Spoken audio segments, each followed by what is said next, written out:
Well, one thing I would say from your initial question of how do you present this, again, I get back to you've got to make it relevant to people. There are times when I think we've lost the climate argument and we ought to just be talking about emissions. We ought to be talking about the greenhouse gases and what they mean. And if you can say that something that is not contagious is an epidemic, and we have an epidemic of asthma in this country. It's the single largest cause of missed school days, to over 10 million missed school days. That's very real to people. Every time I go into a school and I ask kids, do they know anybody? Do they have asthma in their family? Do they know? 3/4 of the hands go up. And we don't know what causes asthma, but we do know that fine particulate matter in the air can trigger an attack or exacerbate an attack. And I think we need to find more of those instances where it really gets back to the individual to say, this matters to you. This stuff is dirty. If nothing else, it's dirty. Okay, you don't want to believe in climate change? I also think that people don't understand that these emissions, they stay in the atmosphere for centuries, if not millennia. I mean, you know, this is the exhaust from, you know, whatever is just out there, and it's there for your kids, it's there for your grandchildren, your great-grandchildren. But what do you care if you're unemployed? Right. And you know, I live in Texas. I live in Austin, and I've gone down to South Texas, and it's easy to sit here and talk about particles, but when there are folks down there, South Texas being the most economically depressed region in the state, and suddenly there's this shale gas boom. There's jobs. You know, they don't have enough people to fit the jobs, and the Democrats in Texas are for the shale boom. So it's interesting where it's that trade-off and trying to find that public policy balance where the livelihood of people's day-to-day is balanced off with air quality. I still think that the argument ultimately, because you can't every day talk about well, we still have a problem with climate change. The issue, I think, gets back to this notion of government being able to take collective action.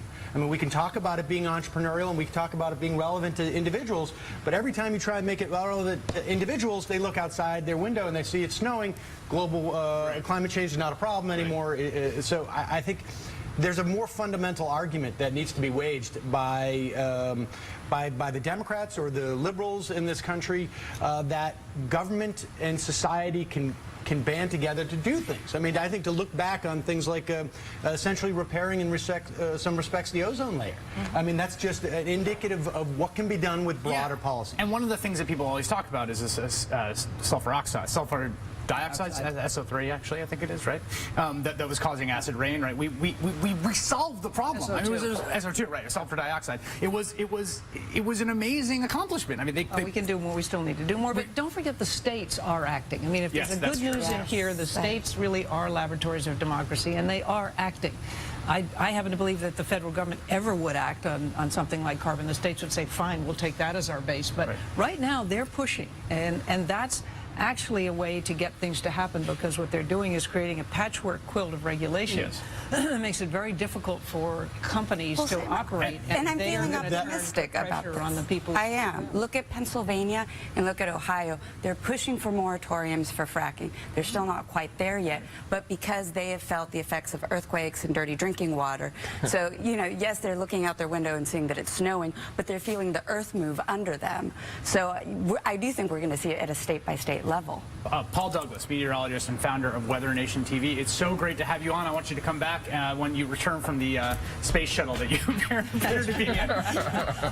Chris, thank you for what you're doing, just talking about this subject, keeping it in the public eye. It's a shame that it takes a major disaster, I think, for people to talk about this. But this is possibly the biggest challenge of our time, and I'm still optimistic we're going to figure this out. All right, Congress tackles the big environmental issues, immunity for big oil, right after this.